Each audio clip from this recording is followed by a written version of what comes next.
What a beautiful Sunday morning it is.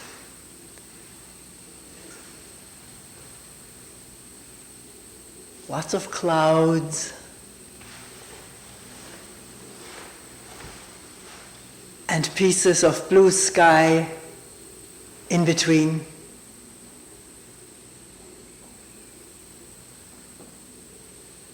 Some sunshine pouring through.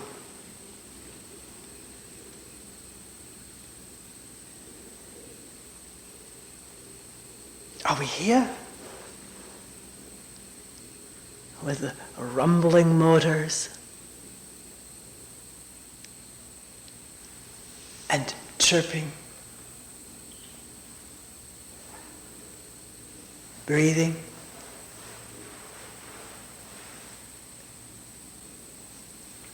Some sounds of movement.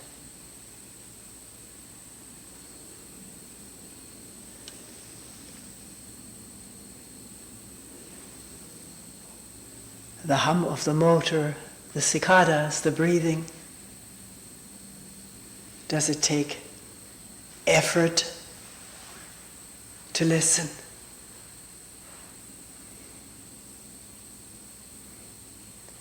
Or is it simply here,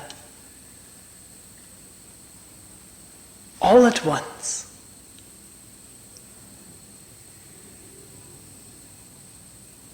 Until thought says, I hear this, and then the insects, and then the motor, and in between the breathing. This is how thought proceeds, dividing up the universe into pieces that we think about and react to. And want to be different or stay the same.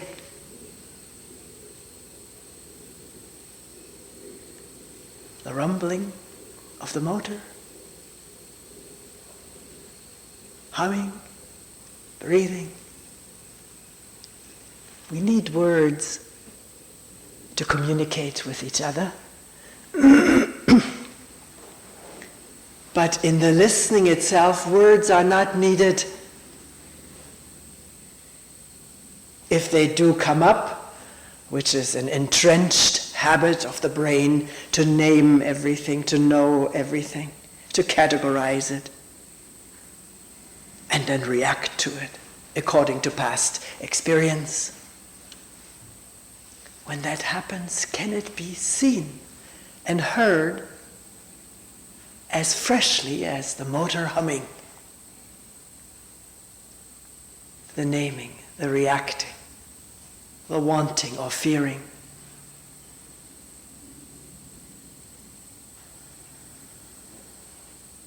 Allow it to be seen, felt, heard,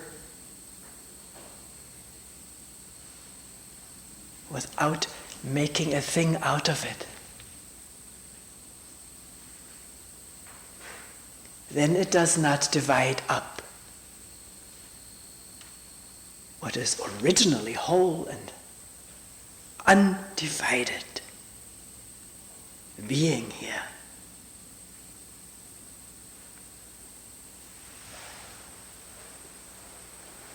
The silence this morning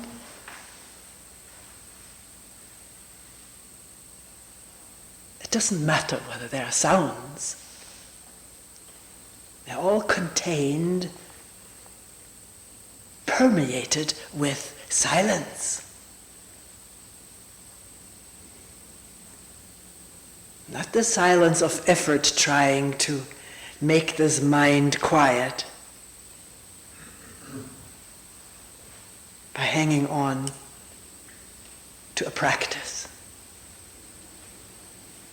It helps in making the mind quiet. It can help temporarily, but it is an effort in which there is an effort maker and what they make an effort for, toward. Can you see that? For moments at a time.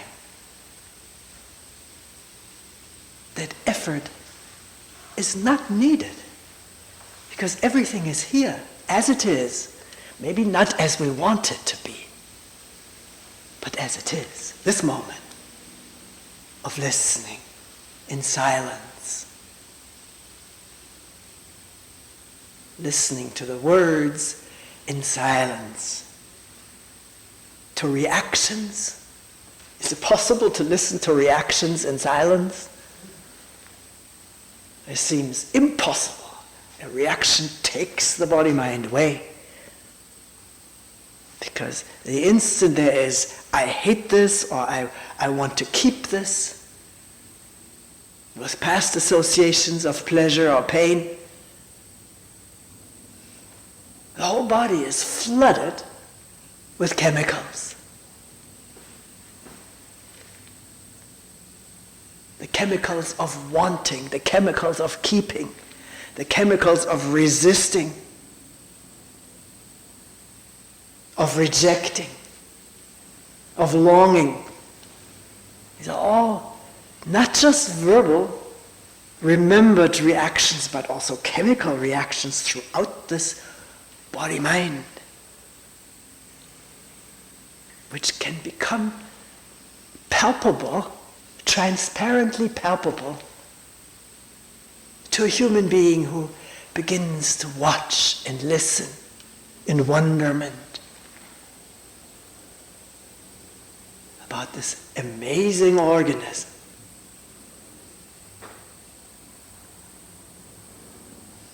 Developed and built up, not just over one lifetime.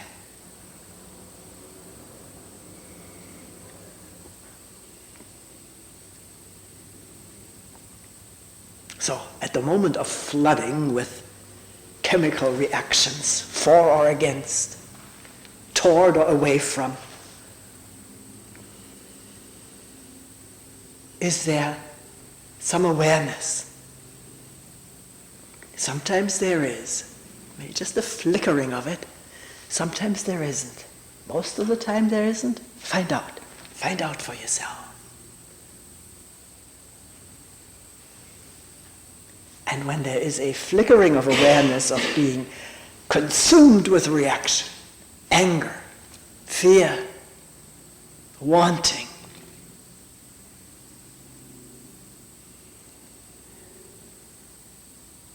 is it possible to flicker awareness into that?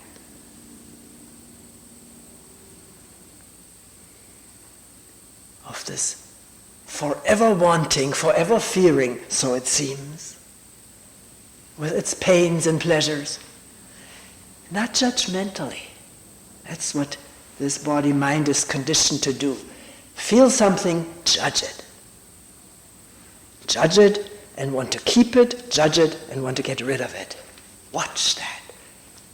Watch it happen in some kind of clarity, some kind of seeing, which may be seemingly very weak at the moment because the body-mind is so taken up with its habitual ways, addicted to carrying on with the fear or the wanting, the angering or resenting, tensing.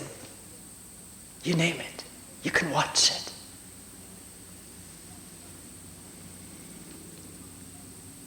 It's possible. And not to become discouraged because some flickering of observation does not mean this thing is going to end or stop right then and there. This is what we've been have been told to expect or think we should have it this way. I'm aware of it, people say. I'm aware of my anger, but it goes on. I'm aware of the fear and anxiety, but it keeps flooding.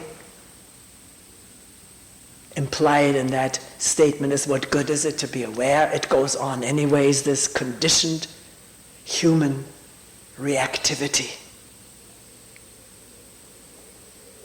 I don't know what the good of it is, but isn't it essential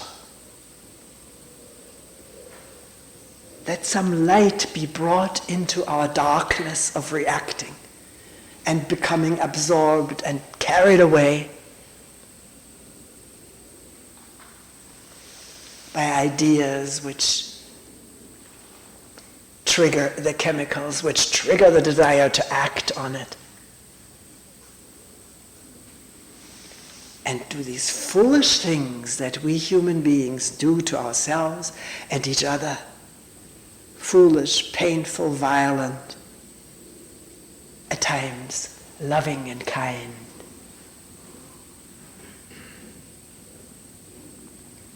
That's not a problem. Be loving and kind. Most of the time that doesn't come out of idea, it comes out of presence, which is a bottomless well of goodness.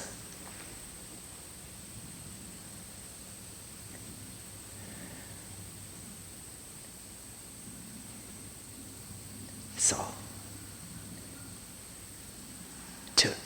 not to give up ever, because something doesn't stop when it is glimpsed, but to watch it more, to become interested in it, wonder, what are the consequences of our reactions, to watch it, not judgmentally, but with an interest.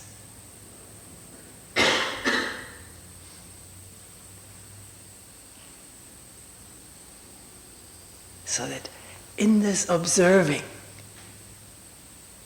there is a sprouting of wisdom about human beings like you and me.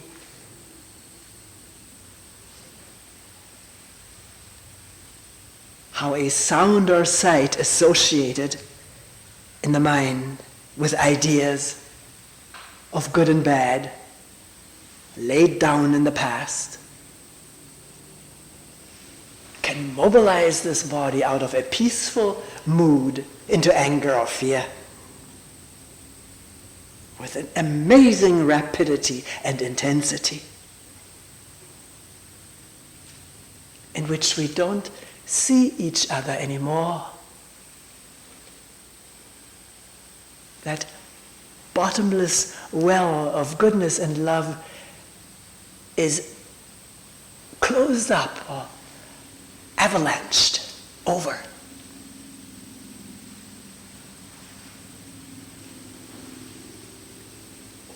To see it at any moment, to become aware of it and wonder why it is like that. I don't mean philosophically or psychoanalytically, but existentially at this moment.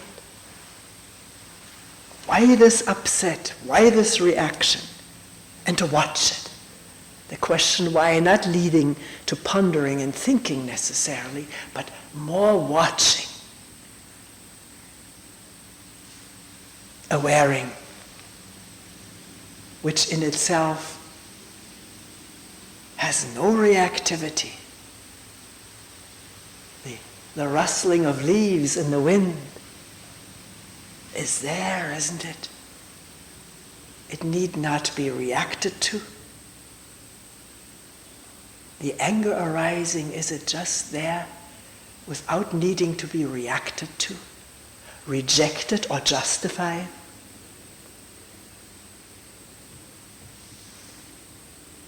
Or arousing guilt feelings about oneself, how bad one is. These are all old patterns to be brought to light, not to buy into, as telling us the truth about ourselves. Because in truth we do not know what we are. Only know patterns and ideas that we have about ourselves and others have filtered into us about ourselves. The way others see us is how we see ourselves. The way others react to us is how the images are established. And have an incredible tenacity. Not just the way others react, but what we've been told is a good way of being, not greedy, not angry, not envious. So how can we see greed and envy and anger as it arises, if the image comes in and says, that's not how I am, or to be like that is bad, punishable,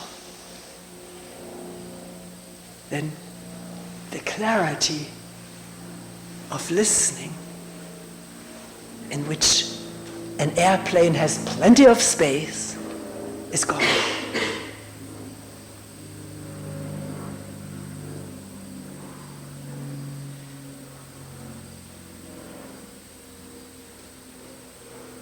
And just because it seems impossible to see something arising or taking over in oneself, like anger or fear, it seems impossible to watch it, to remain awake, not to build a conclusion around that. Because for no explainable or predictable reason, there'll be a coming to again. There'll be a waking up to this condition of involvement in anger or fear, absorption, or the physical accompaniments of it. A moment of coming to.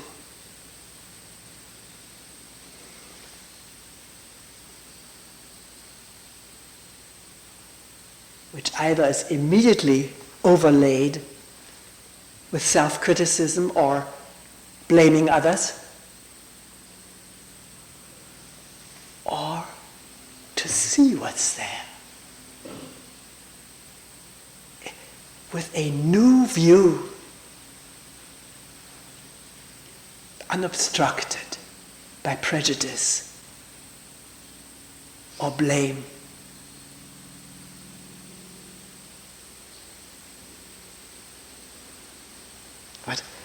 What comes to mind as an image, as a metaphor, saw yesterday on the news that in Panama, in this incredibly thick canopy of rainforest, there was an American type of observatory, sort of more like a shack, and with a little bubble on top from which there were, I don't know whether real or imagined enemy planes would be sighted from there. And some enterprising businessman, Panamanian, converted that into a lodge. And now here you were taken to the rooftop of this little tower lodge, and you could see all over the top of the canopy of this rainforest. The most incredible view you could imagine. You weren't in it. You weren't slightly above it. Sometimes you see people climbing up to this canopy and sort of peeking over the top a little bit. This was unobstructed. As far as the eye could see, there was not just canopy, but birds. One so blue, you've never seen such a blue bird. Very close. Or was it a zoom lens? I don't know. And the people there, some environmentalists and ornithologists, they seemed to be invaded by the spirit of happiness, space, clear view.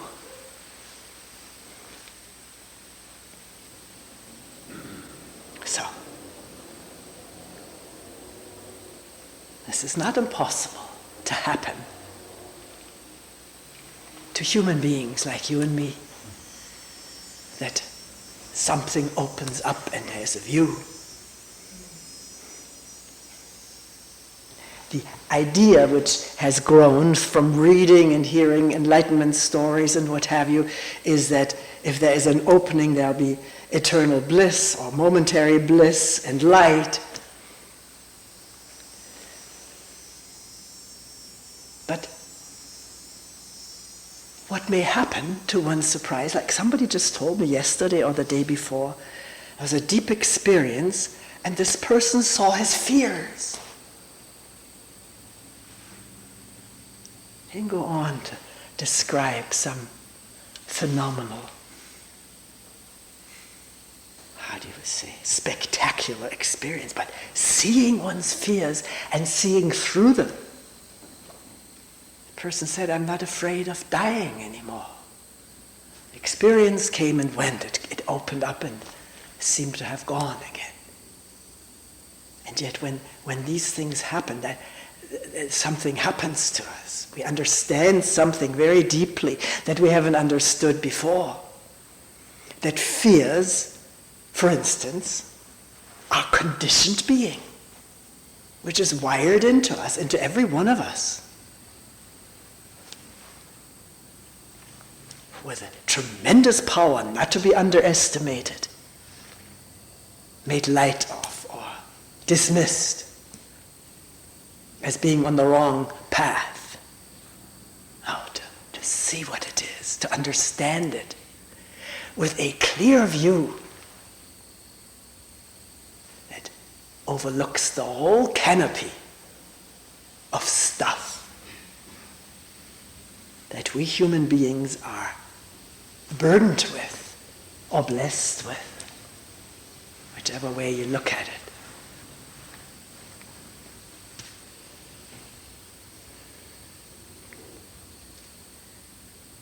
Actually, this talk is going on its own. In coming over, I thought I'd talk about order, because we talked about that in our last group dialogue last Tuesday evening.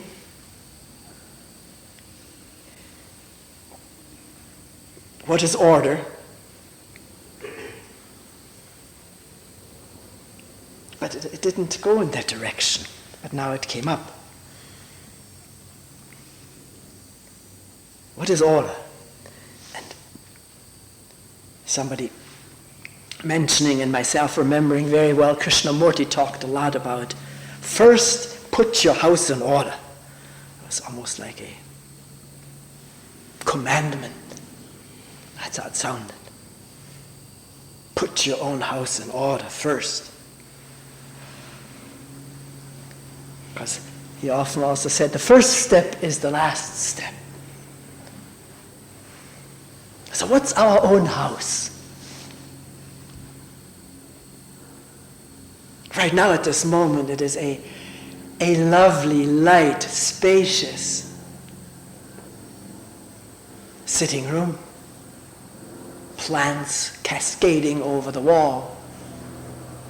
Brand new dark blue cushions. Nice intense color. This marvelous floor with all of its patterns. Clean, shiny. This room, one could say, is in order. The house is in order. I haven't looked everywhere. But this is what people report who come here. The feeling so touched by the order here. It does something to one, people say. It makes the body-mind at ease, unless one hates order. There are some people, I used to read a lot about Picasso. He couldn't stand order.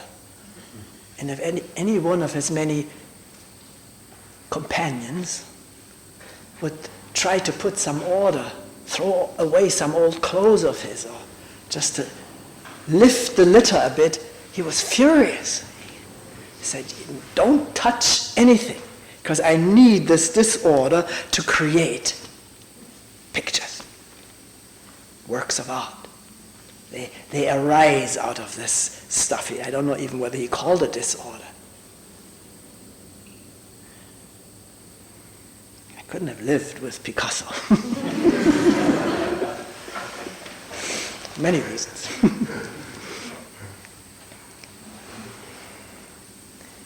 So we talked a lot about what is order.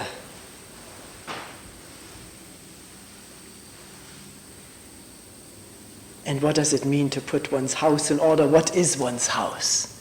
Is it the four walls with a roof over it in which we live? That's one aspect of our daily conditioned life, living in a house, which constantly falls prey to disorder. It's unbelievable how quickly it happens. It was orderly a moment ago, and now the stuff is lying around. Helter-skelter. Affecting the compulsive organism who wants to keep order. And triggering the impulse to set it all in order again. Put the things away and clean it up, the counter. Get the crumbs and the puddles of water dried up. And with that ordering comes a certain peacefulness, at least to some people who are so conditioned. Does it have just to do with conditioning? I've questioned that myself a lot. Each one can question it for themselves, whether, apart from one's compulsive conditioning, there is truly something to a house, an external house in order. And as I started out, people say when they come here, it does something. It doesn't make noise, like objects lying around and being out of place seem to have. They sing their tune or cacophony. So, what about this house here, this body-mind, with all its seemingly infinite tendencies and reactions, for and against? The tendencies fighting each other, not just fighting with other people's tendencies who are different from ours, but within each one of us, opposing, conflicting desires, needs, sometimes simultaneously conflicting, very often one, and then the next moment contradiction.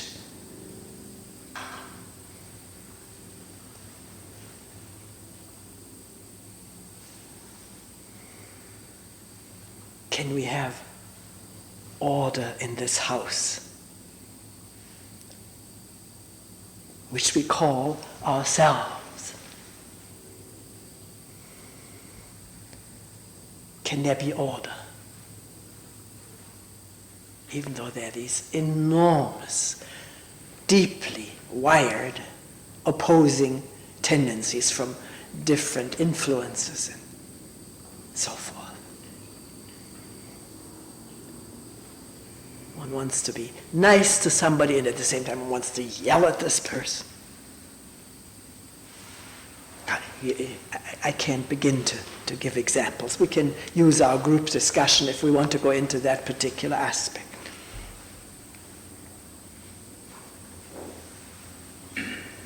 So, given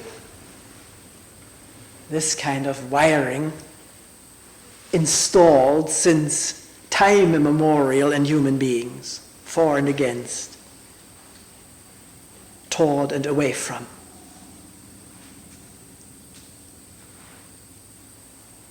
and the self-centeredness of it all. I'm not using words pejoratively, not judgmentally. Not self-centeredness is bad. It's a bad word because it is so loaded with fault and blame and the desire not to be self-centered because we ought to be altruistic. So we're using the word self-centered very descriptively, observable in each one of us.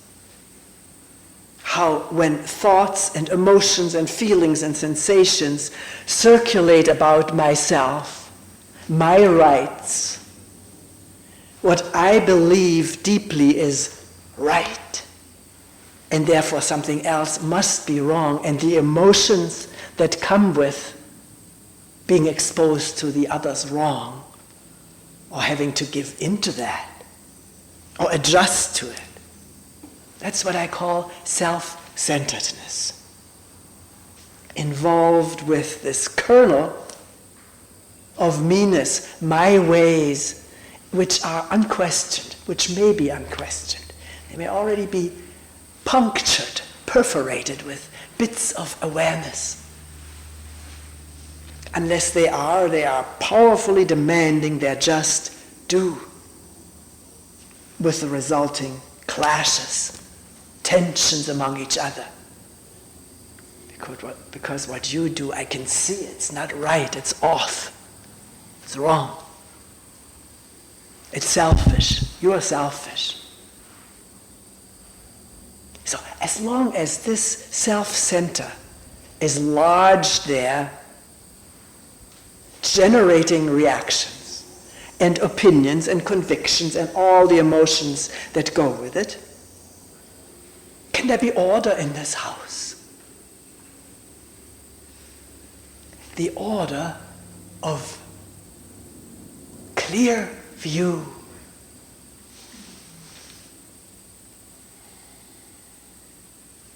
Overlooking the whole canopy of stuff, not just in oneself, but in each other, and it's very similar stuff. All these treetops there yesterday in that one picture, were probably all different trees, but they were all trees with crowns, green and woolly looking. So, does the self-center prevent that clear view of the stuff in myself and in you, in both of us? Similar stuff, even if it's slightly different by content, but it's stuff, conditioned stuff. Or does there have to be a crack in this self-centered core, where the light comes through, illuminating the conditioned body-mind as it is? But the illumination is not conditioned, is not part of that, is not part of the canopy. It's free and non-judgmental, all-embracing, and yet not participating in the stuff, just clarifying it amazingly well.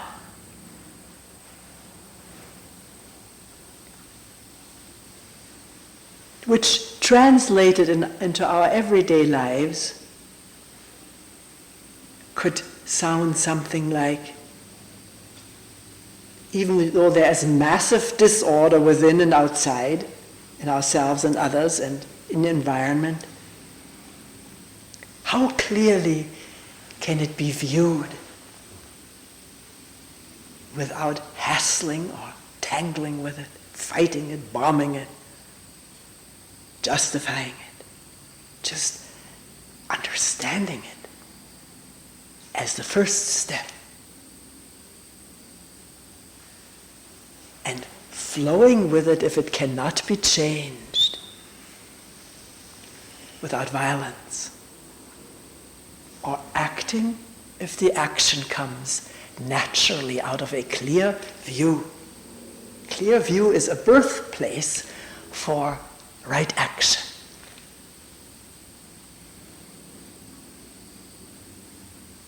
Maybe we should stop here to open this up to general discussion or dialogue. If you have questions about what was said, or you don't agree, disagree, or want to talk more about it, please feel free. You don't have to raise your hands. Or you may have come here and brought a question not related to this talk, which is all right too. And questions don't necessarily have to be directed to me. Anyone who needs to respond can do that.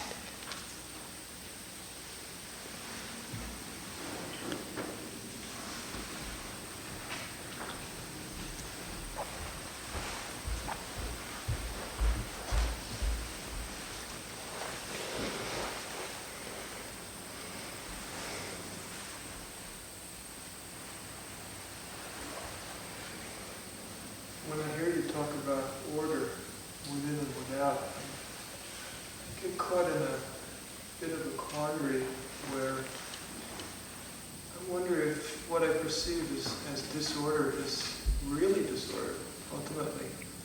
Or is it just my judgment about a relative degree of order, disorder, what I'm comfortable with, what I'm uncomfortable with? And I watch it ebb and flow from day to day. One day, the disorder in my environment, my living spaces, it's okay, it's acceptable. And the next day, I look at things and things and things, and I need to get rid of this, and maybe I can keep that, and something else has to go. And then I look inside, and I'm okay with myself on one day and one moment, and it's okay to be this way, it's okay to be that way. And the next day, the next moment, it's not okay anymore. I don't feel good about myself for one reason or another. And what are those two reasons? Yeah. What makes for that change? Why can I take it today, inside or outside, flow with it, sort of see it as is, and why not tomorrow or now? What's the difference? It's just a difference of opinion, that I have a strong opinion today that there should be such and such an order in the house and here? Or is it more than an opinion?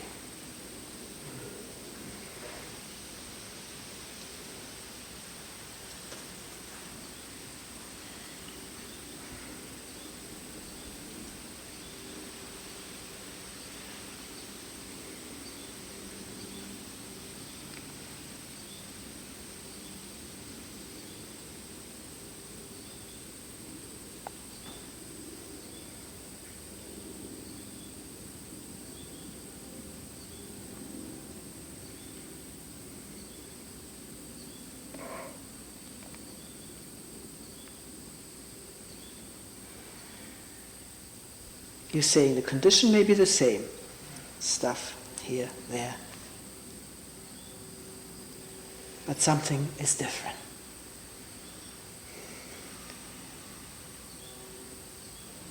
Some things keep coming back, and in both the external and internal sense of a clean house.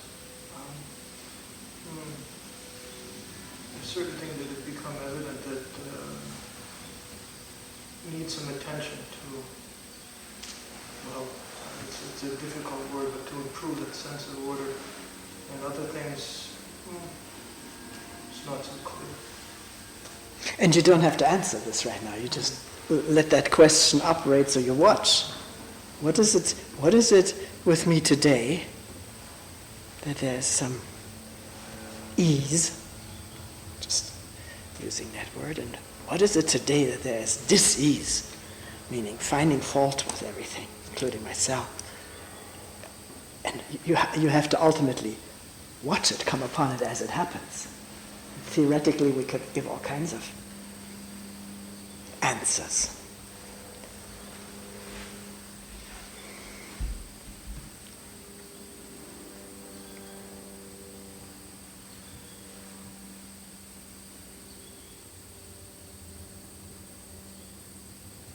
Toni, it seems sometimes that dis-ease could be from being tired. For instance. And in that case, no matter how much you look at it until you sleep. Close your eyes and zip up the bag. Yeah. Yeah. So it occurs to me that sometimes you recognize something and then you can go with it.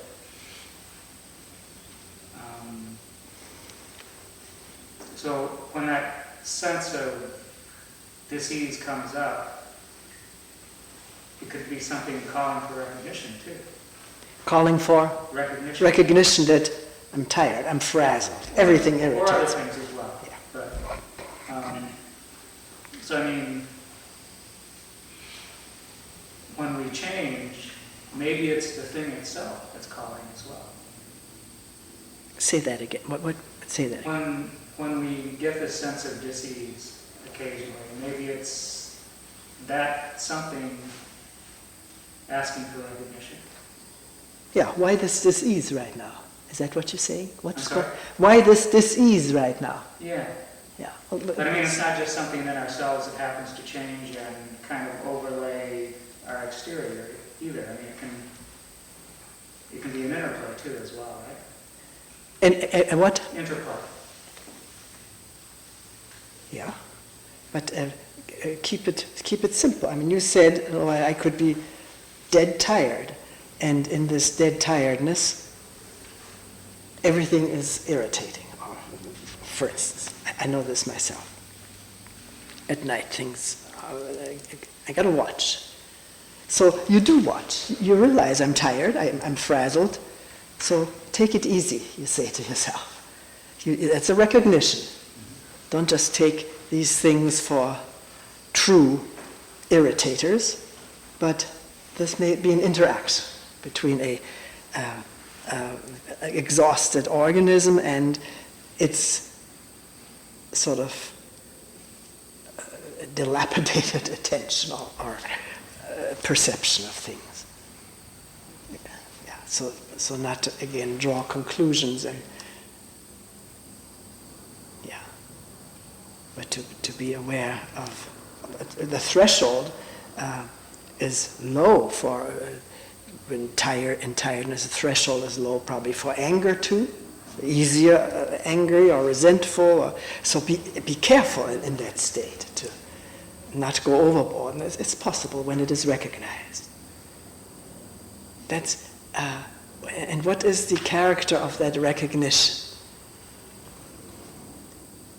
Is there some wisdom in it? When it's pouring, Huh? you drive slower. Yeah.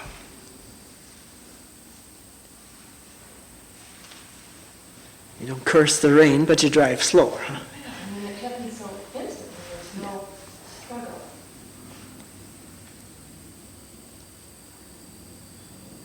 Yeah.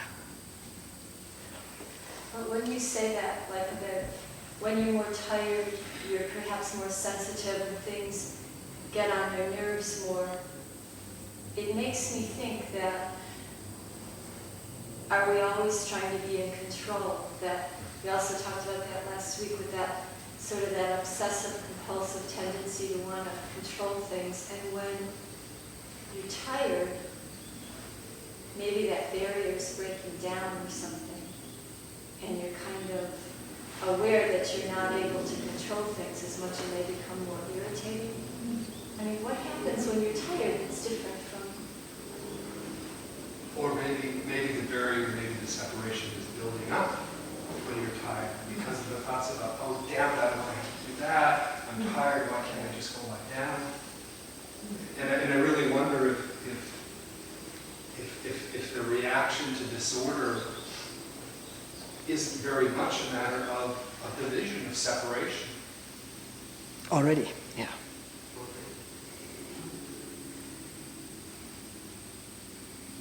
The perception of disorder, if one perceives disorder, there's an inherent separation, and that things would not appear disorderly. No. I'm thinking of, I'm in this messy room somewhere, easily comes to mind, and I'm irritated. I'm irritated. I have too much to do. I have thoughts about, I have too much to do today. I can't possibly get all of this done. And the room is bothering me because it's disordered, and so I might throw myself into trying to order it up so I can try to feel some relief from this disorder. It seems like there's a lot of separation in that situation. There's a lot of dividing things up. Or there could be clear seeing, wow, Yes, this exactly. room is a mess and it Exactly. needs to be responded to. Right. But is there irritability now? Mm-hmm. Is there a look at that's a mess, or is there you see the mess and maybe you straighten some of it out, or maybe you don't because there's something else that needs more attention.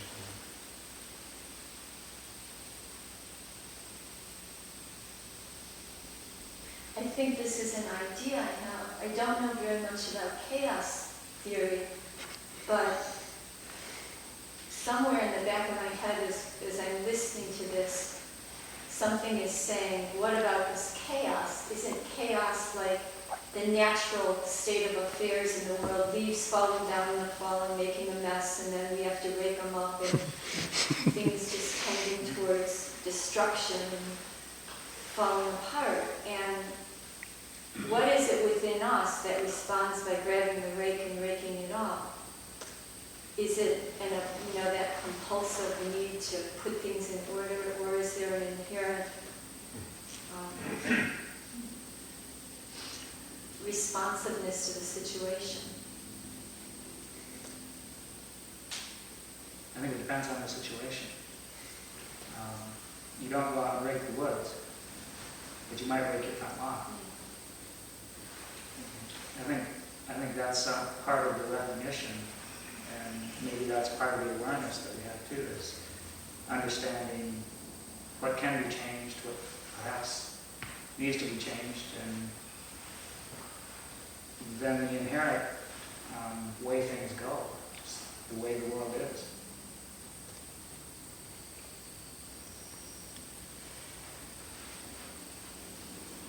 That was an interesting word you used, like destruction, like using that with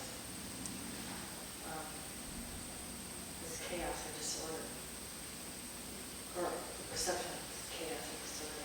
I wonder if there isn't some really deep underlying fears that of our own destruction get reflected in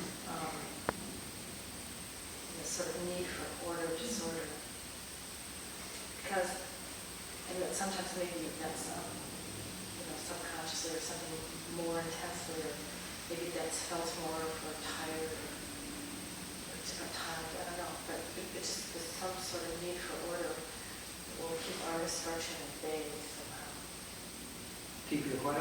Destruction. Our personal destruction at bay will keep away. It can go both ways though, because it can go both ways. Apparently with me it does. That sometimes I think I've struggled with order my whole life because I keep things, because they remind me of people and of things in my life, and they seem to be attached to some kind of created identity. If I let everything go, what's left then? Then I might not even remember. But I sometimes think, well, this is such an issue for me that if ever I come to an emptiness, I'm dreaming of this emptiness. I lived here for a few years, and it was wonderful. I just had a room with a bed and a desk and a chair and some shelves. And it got a little fuller this time. I came here with one carload, and I think I moved with two, but it was still, I could still see it and grasp it and so on. And sometimes I think if I let everything go and I just live with what is really necessary, then I die. So that sense of destruction or self-destruction is that apparently there's something in me that feels all these things, whatever I've done, painting, sculpture, who cares? Letters that I receive and presents or whatnot is part of me. And that's where I have a big problem.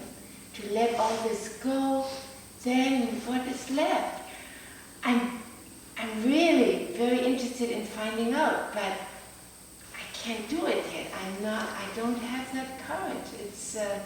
And this can go with everything. I mean, I have wonderful friends who give me clothes, and I have so many clothes. I keep them all, and I wear them to shreds. Why is this?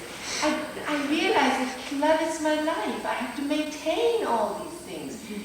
And I just hope that one day I will sit on that tower and look at all the treetops and think, yes, and I just lift off and fly about it.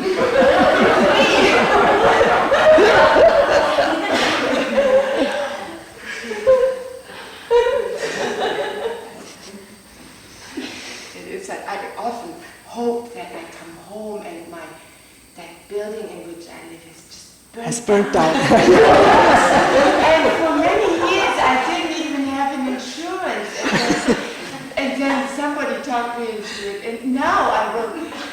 if it does, then I will have money to replace things. I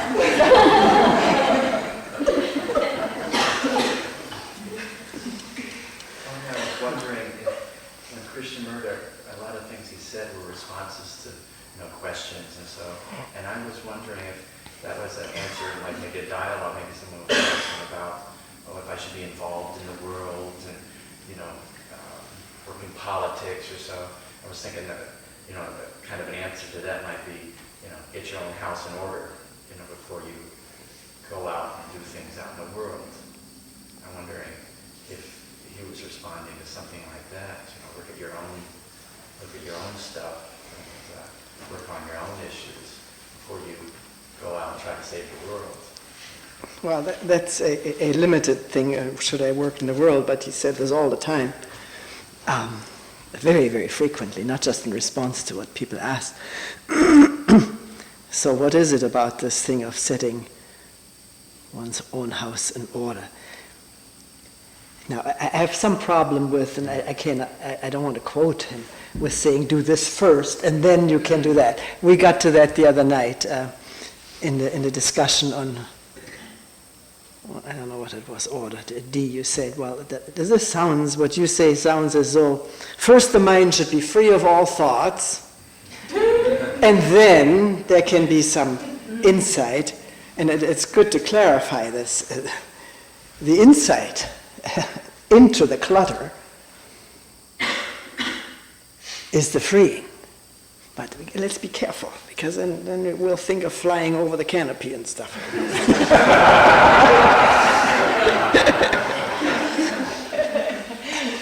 Go up in the mountains, forget it. Yeah, you take all your clutter with you in the mountain. Not necessarily the objects, but there's plenty of stuff in here. That appeal to be the bluebird and not the jaguar eating raw flesh. They didn't show that, no. It was under the canopy. Yeah. Well, that's what I mean. It's there. Yes, I But understand. the appeal is to be the bluebird.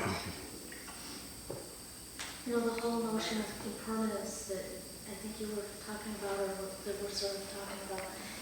I was thinking about you talking about viewpoint and how I see myself, and the friend that came up here with, we were talking about this in the car on the way, that I get so married to my view, and I think that I need to have that kind of intensity behind my view to be of any value in the world.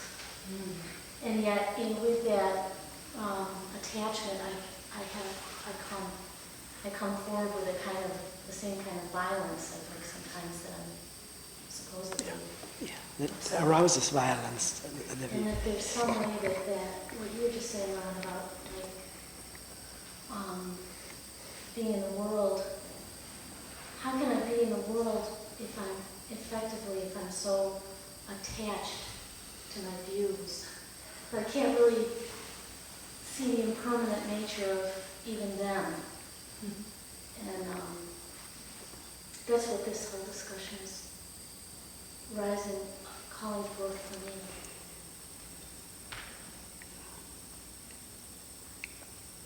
Well, for me, I'm thinking of how you say that to react to my own reaction and beat myself up is a trap. And I can't help thinking, why, who sets the trap? Who sets this trap? Why am I taught to set traps for myself? And I don't know if that's useful.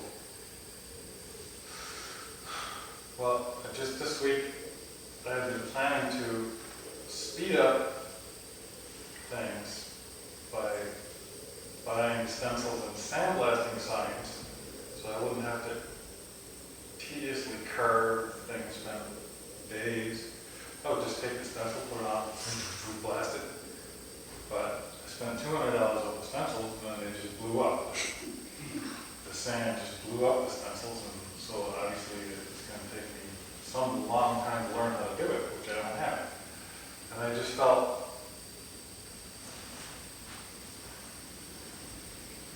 really bad. And at the Tuesday meeting, you were saying it's only a struggle if you resist. So I was trying to see how could I setback.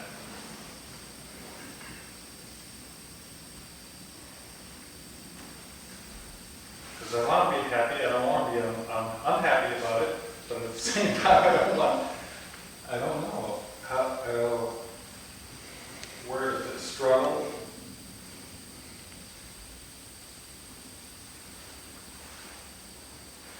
It's like the cluttered room, there's so much to do and now there's more to do because what I tried didn't work. Well, you said I have to learn it, and I don't have the time to learn. So what you're saying is, since I don't have the time to learn, but you also said I don't have the time to do all of these things slowly. That's why you bought your sandblasting equipment, because you felt you didn't have the time to do this thing slowly as you have. Now, it comes down to what takes more time. To learn the sandblasting slowly, to get some instruction or experience with it, or slowly do the way you have been doing things. And the key word is patience. But isn't there also a key word, like, I forget the word that you just went through, but like, it's an upset or something, or it's struggle. What is struggle? The struggle? Yeah, struggle. I mean, it's all, I mean, that reminded me of just a little thing that happened. I was going to take a training and I had it all set. It was all my pattern. And then it was canceled. And so I was all upset, oh, I shouldn't probably be doing blah, blah, blah. Just kind of reminds me of kind of what you were saying. And then there really wasn't anything I could do about that, except see what my mind was doing with it. And then something else sort of appeared, but I had to put a little effort into it. And it turns out it actually works out even better. Mm-hmm. And I mean, that doesn't always happen, but there's some sort of thing about not labeling it as something horrible that happened. Like maybe it's not horrible that things blew up, and maybe it's just kind of going with the flow. You know, like this, you tried this and it didn't work, so maybe it's maybe it's okay to do this slower. Maybe something else will appear. Who knows what it will be? But we get all these ideas about what should be and shouldn't be, and maybe that's also tied with the order. Like, you know, it should be this way. I mean, the mind starts thinking, no, it should be this way. It should be this way. And if it's not this way, then something's wrong. And so it seems like it has something to do with being attached to our ideas and this labeling that we were talking about earlier that the mind wants to do. What happens to one's reactions when what you characterized as a setback simply becomes an occurrence? Right, that's the word. Setback is the word. Because a setback seems to come from how we judge it. Occurrence is what happened. Kind of has something to do with the I, too. I mean, if we have that self-centered viewpoint, how is this going to affect me? What do I need to do? Then anything that's in the way is perceived as an obstacle, and we may resist. But if we let go of, realize that we really don't know who we are, and maybe with that realization, we don't cling quite so tightly to the definitions of who we think we are, and who we want to be, or who we want to be. Yeah.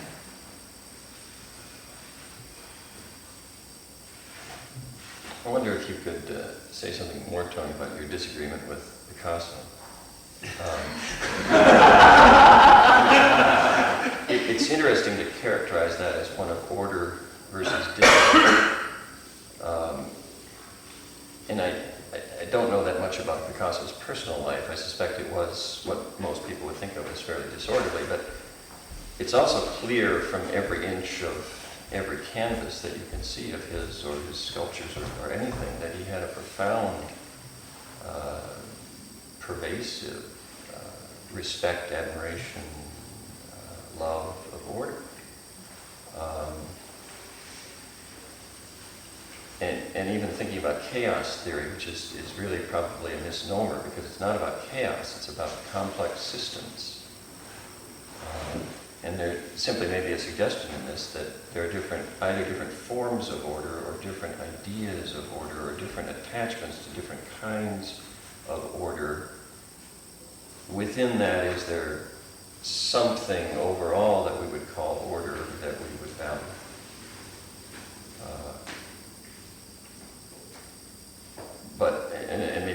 traps that we get into is characterizing situations as order against disorder, which may be true sometimes, but other times it may be one kind of order against another kind of order. Well, I used the example of Picasso, what I read, and I studied quite intensively about him, very interested in his artwork and his private life, as an example of what to one person, in this case myself, would appear as disorder, having dirty clothes or all kinds of stuff lying around, and what some of his companions, whose work I also read, felt as being an almost impossible way of living. For him, don't touch it. Out of this I create. And I'm not hassling with that. I mean, that's how he felt about it. Whether there was more in there, like what Doris mentions, identification with all of his items, and a person is touching him. When you touch my shirt, you're violating me or dominating me. Who knows? Because it was, from all I read and study, quite a solid self-center there in this man, and dominating. But I agree with you. What is disorder to one person may not be that at all. And in this case, felt like a creative womb out of which stuff emerged. This is how he felt about it.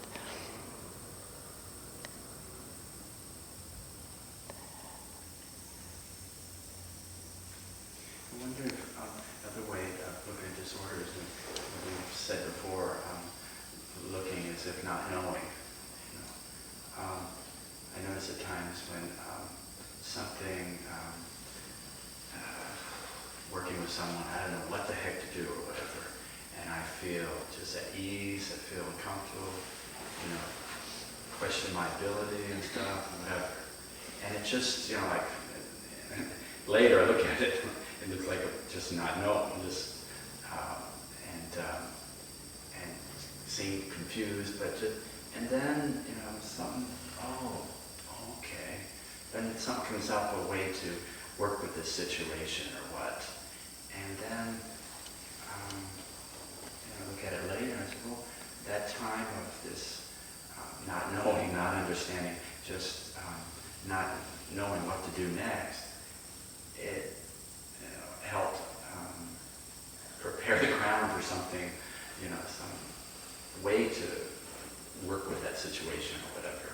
So at that time, was that disorder, being not knowing what to do, confused or so? Why label it? Is that? Why label it extra? Yeah. You've already described it Yeah. well for yourself. Yeah. So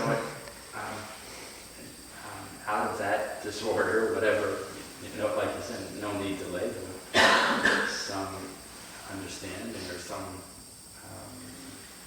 maybe tentative solution or whatever came up. So And I found that helpful.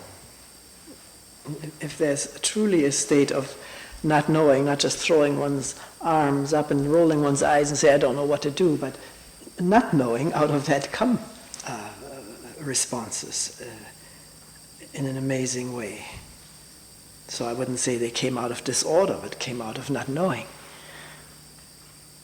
What would be the difference? Well, not knowing is a state of being, which is, of course, you could say that's a label, but it is not just a label. It's not knowing what to do. The whole ego network doesn't know how to tackle this, so it's disarmed. It doesn't know.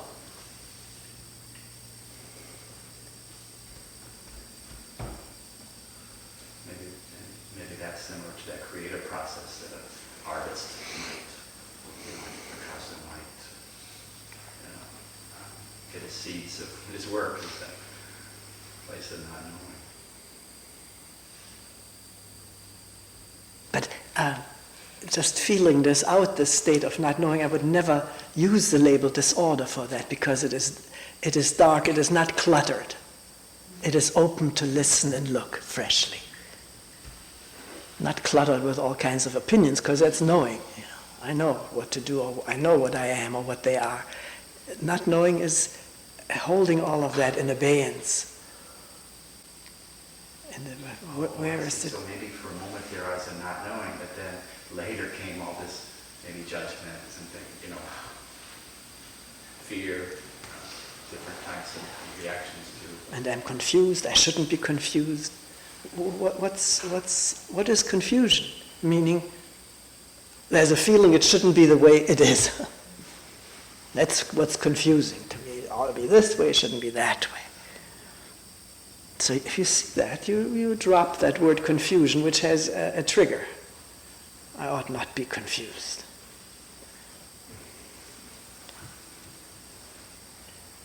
I just don't know. Things are the way they are, but whether they're right or wrong, I don't know. Where they're going, I don't know either, and that's the truth.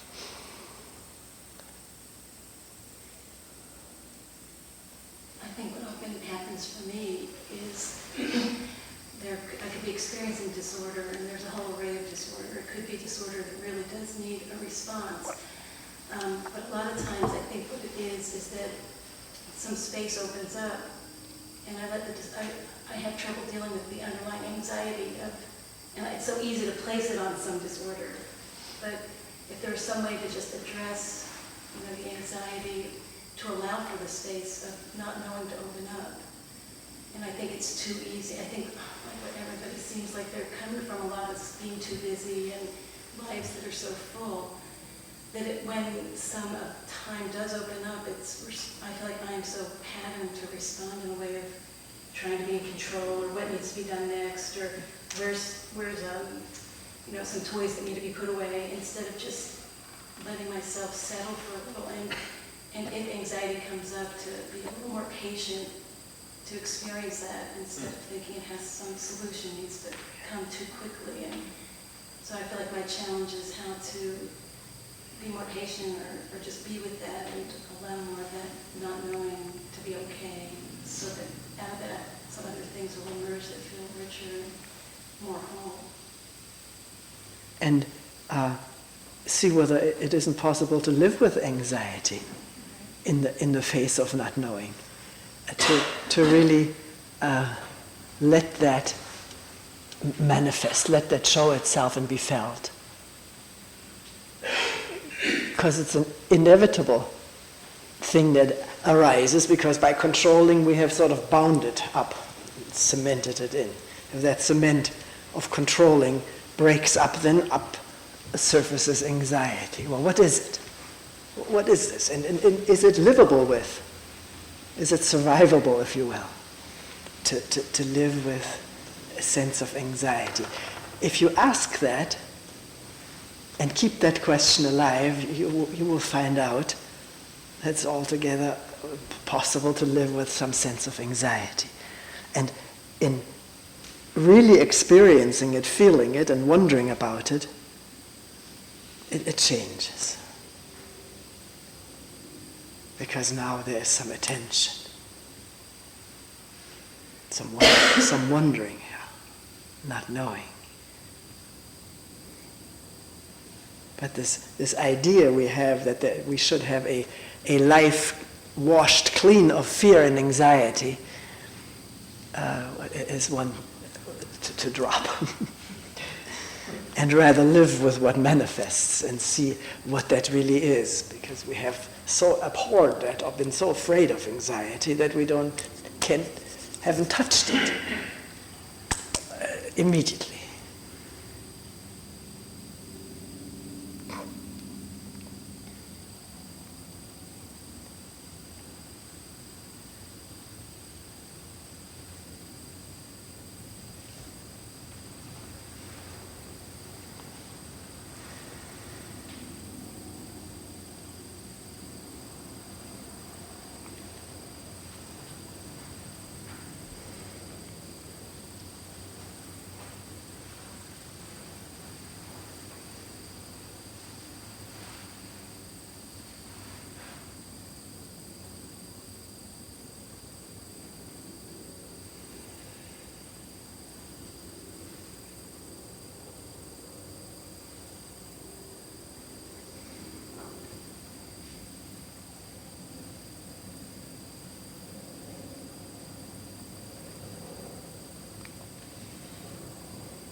So most of the time when we live in relationship with each other and we have different sensitivities in terms of order and disorder, what a room might appear very messy and disorderly to one person and another person might feel very comfortable.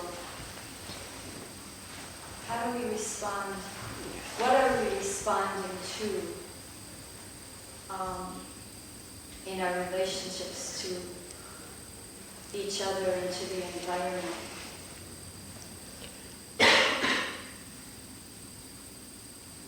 I'm just wondering if we're always, I find that I seem being the mother and the house seeming to be my responsibility. I feel like it's very easy for me to project my sense, my ideas about what's orderly. That gets in the air, and I step on everybody with it because I have these ideas about how the house should be kept. And it's very hard to, if they don't care at all about it, it's very easy for me to kind of take over and become a real angry matriarch about it. So I'm wondering if there's a way to be with people's different sensibilities about disorder in a way that's more open and respectful, and yet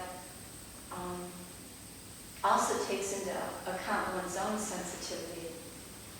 But it feels like so much of our struggles in life are hitting up against each other. You know, like you against Picasso, or... No, I didn't hit No, up. I mean, how would one live? How would you live together? Yes. Picasso without one or the other of you Yeah. superimposing. And you have a commitment now to live together, yeah. And to see whether you can, whether it's possible to filter out or not, where it isn't really, the order isn't the issue anymore, but who is controlling whom. And sometimes creating disorder with a vengeance to punish, what did you call yourself? The something, compulsive matriarch or so. Because the underlying issues get overlaid with... So, how much do you care, not just for the house, but for each other? And I don't mean just from your side, but also your family. I notice, and I've had similar problems with Kyle over the years, because he can have things lying around and it doesn't bother him, because he hasn't found the right, perfect way of filing them. Once he has found that, he files much better than I do. But until that system is found, and that may take a long time, the stuff is lying around. But over the years, also with his increasing weakness, he really tries to do something for me by putting some things away, which is very touching.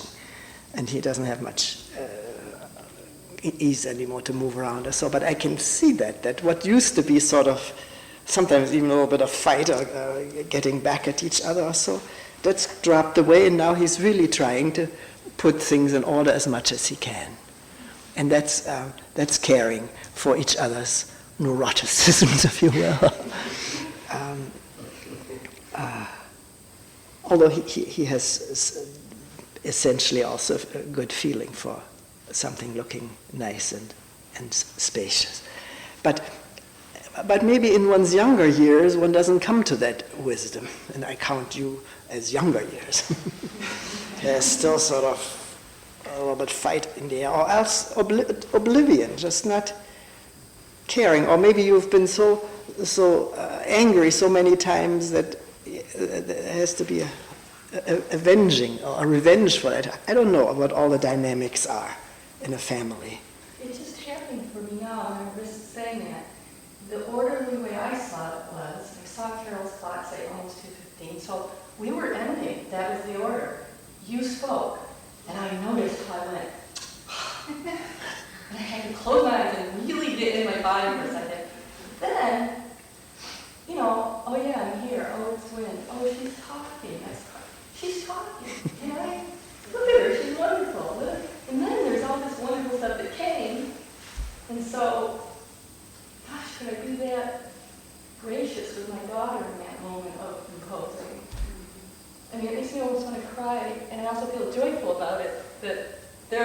for me. There, what did you say the last word? There it was. There it was. That disorder discussion happened right there for me. But so don't think that I mean it about you. No, it was about me. My order. That was the risk of saying that. Wink, wink. Yeah, I think that relationship is central to any concept of order. One thing can't be in disorder. It's only in disorder in relationship to other things in our external environment. And so maybe the canopy or the overview is to see things in relationship to all the members of the system, the household, or the ecosystem, and then maybe you find a bigger order that's bigger than the preconceived idea that you might have, or that I might have started out with. That there can be another way that things can be in relationship to the people in the house. What is that other way? What is that other way?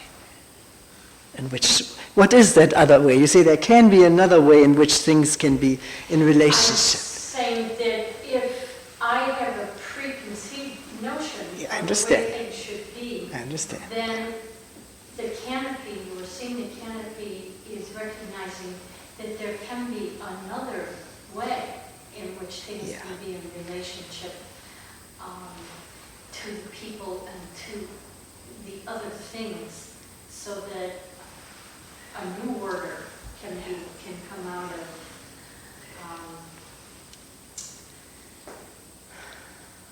can take the place of my preconceived notion. And what is the source of this other way, which relates? I think it's the awareness, it's the getting above and looking at all the relationships instead of just seeing,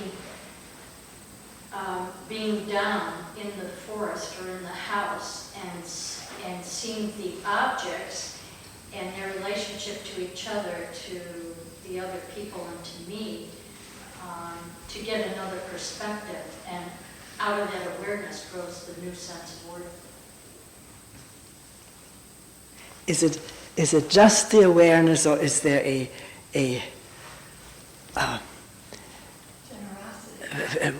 affection? Yeah. I don't want to use the word love too easily, but a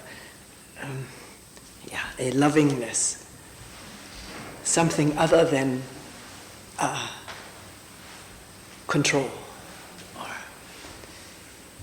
There's a response that can come. I was thinking of going around here at the center and being invited into or peering into different staff's individual rooms. And if you do that, you might notice quite different kinds of order and disorder at different times. And yet, there's a group of people here who on a daily basis are sharing a much larger space, and indeed this weekend here with some 15 additional people in this building. And it seems fairly orderly.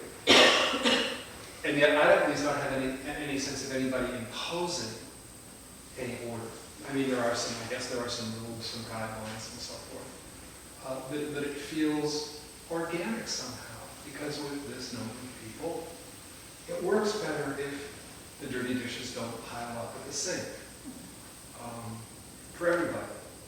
So it just makes kind of sense. So when people started talking, my first intelligible thought was there is a reason why we wash the dishes and stuff like that, and, because of germs. I mean, I don't want to go on too far, but I can tell everybody has been exposed to a lot of different ideas, so some people might have even heard ideas that there's no such things as germs. But, and that might be true, but get sick sometimes, and I think it's the germs, you know. But it could have been like an imbalance in the elements, like say, if you think like I have 5 elements or so many different energies or something. But so anyway, the reason I mentioned that is there seems to be some impetus that's beyond our control. So we're trying to control our environment, so we want to keep it clean because cleanliness tends to help us live better. This is like, so I guess to make a long story short, we're conditioned by our forms, our physical forms. I'm not saying that's true though, because there are higher powers. Like I've heard stories of miraculous healings, and you think about like Taoism and stuff like that. Well, maybe we could enter a certain concentration where germs don't affect us anymore. I've heard this teaching about like these great Taoist sages. They practice a certain compassion or concentration where they're not bothered by poison. So I think that could be true. So what I've been thinking about a lot myself is, well, there's different levels of consciousness or psychology. This is something I'd like to learn more about. And I've been meditating for a long time. For me, I mean, for me it's been a long time, but I haven't stuck with any one tradition for a long time, but I have stuck with certain traditions for a certain length of time.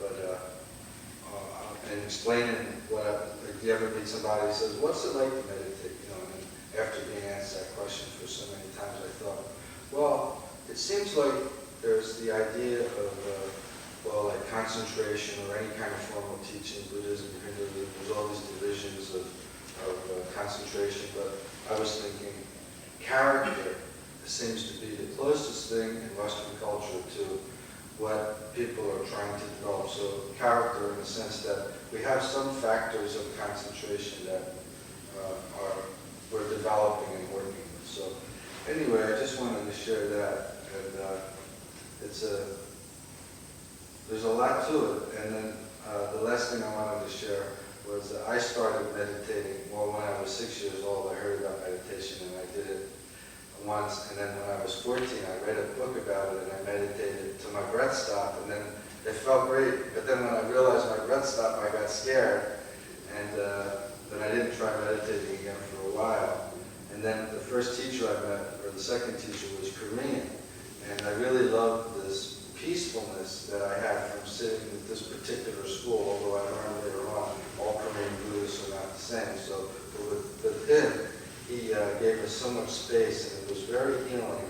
And we just were calm, and then we got concentration from learning how to experience that calmness. And then I studied with somebody else, and it was totally different. So now it turns out that this other group, they're becoming more Chinese now, so it's like everything changes, you know. But I like that idea of character because it seems like to be a good, for me, I can kind of relate to it. So anyway, I'm lost too.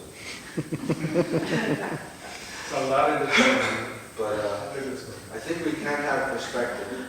But I think germs, you know, well, I'm not trying to be too funny, but I was in California for a long time when we had a water shortage, and we weren't allowed to take long showers.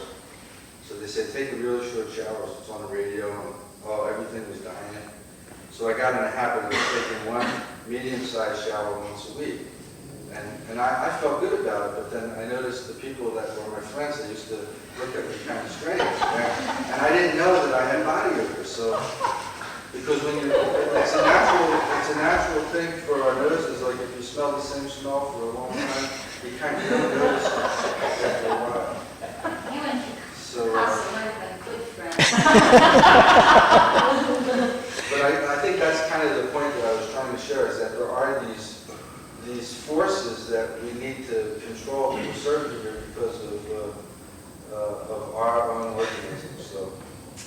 But with our dishwashing, we don't control the germs. When we wash the dishes? No, unless we sterilize them, so we're all pretty immune, or else we get sick. Yeah, that's true too. Like we get used to germs, but when we clean the plates, though, we're removing the food particles so that the germs don't have anywhere to grow. But it's true. That's why there's glazes. You know, there's a lot to our culture that's part of understanding how to live in this world. Hopefully, it's not the same for everybody, so it's kind of intriguing. But So maybe now we can control one force of our hunger. Start dirtying the dishes, huh?